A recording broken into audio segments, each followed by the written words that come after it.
Everyone, so today I'm going to be talking about another book, and it's a Doctor Who book. Now this is Nightmare on Black Island by Mike Tucker. Now I hadn't heard of Mike Tucker as an author before, or as anybody before, so I didn't really know what the style was going to be like.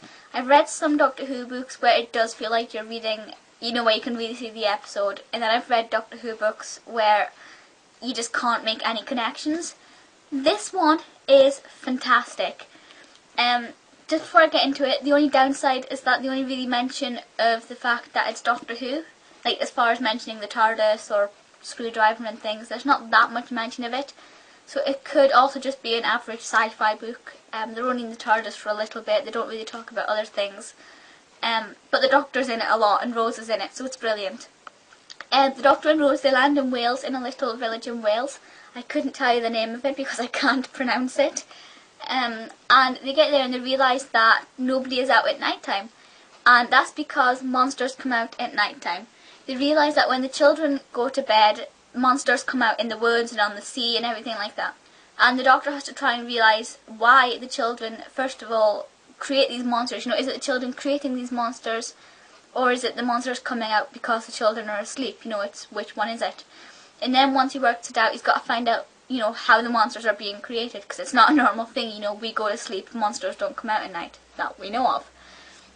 So he's got to sort of get to the bottom of the story, and there's a little girl in here as well who needs Rose's help, and she has to help her while helping the Doctor as well. So it does revolve around this island with a lighthouse in Wales, and these monsters that come out at night when the children sleep. It's a brilliant plot.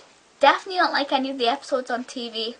Usually when it's set in Wales, it's not really set in a little village in Wales. I know that a lot of the Torchwood ones are, but as far as Doctor Who goes, it's usually set in a big warehouse in Wales rather than a little village in Wales. So that is great. As far as the characters go, they're all brilliant. You know, lots of character development throughout and things. And of course our two central characters are fantastic. When I read about Rose, I can really see Rose, and I can see Rose doing things and whatever. Same with the Doctor. I can see the Doctor doing things, but I see Chris Eccleston. I don't know if anybody else has read this, please let me know if you've had the same thing. But when reading it, I felt like I was reading about the 9th Doctor, just the mannerisms, the things he said, the things he did. And every time I'd read maybe 2 chapters and then I'd close the book and I'd look at the front cover and think, oh yeah, it was meant to be David I was reading about. And it wasn't until about 2/3 of the way in that I finally got the hang of seeing the Doctor. The only time I'd ever sort of think, ooh, it's the David Doctor, was when they mentioned his trench coat or whatever. So as long as you can get over the fact that it's not Chris you're reading about, it is the 10th Doctor, it is fine. But I honestly think that it would have been better if it was about the 9th Doctor. But it's not a major problem, it's still the Doctor. There are mentions of a couple of other creatures in there, which I won't tell you about, but creatures you will be able to relate to if you're a Doctor Who fan. Somebody asked me at one point in a message, you know, can you read these sort of books even if you're not a Doctor Who fan? The answer to that is yes, you can. You don't need to be a Doctor Who fan to read this. It's the same with the Torchwood books, it's the same with Sabrina books, it's basically the same with, as far as I've read, any TV book that is also a show. As long as you can get your head around things quite easily, it is fine. It is full of jargon for Doctor Who. Well, this one not so bad, but some of the other books do have a lot of Doctor Who jargon in them, so it can take a little while to get used to, but generally speaking, it's not that bad.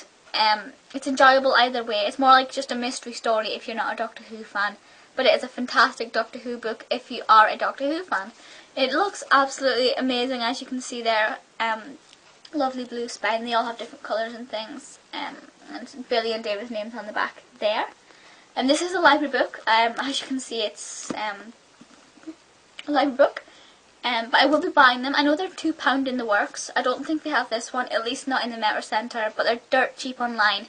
So it's definitely worth getting hold of if you can, whether it's in a library or in a bookstore or whatever. But it's a brilliant book and definitely worth reading for all Doctor Who fans. Doctor Who fans. So please feel free to leave comments and things and let me know your thoughts and video responses and things. My next Doctor Who based video will either be, well, I think it'll be a Torchwood book review that I'll be doing because I've nearly finished another Torchwood book. But as far as Doctor Who videos go, I think it'll be an episode review. But if you have any requests for anything, merchandise even, let me know. I will see what I can do. Any general requests, let me know. But until next time, I will see you later. Bye guys.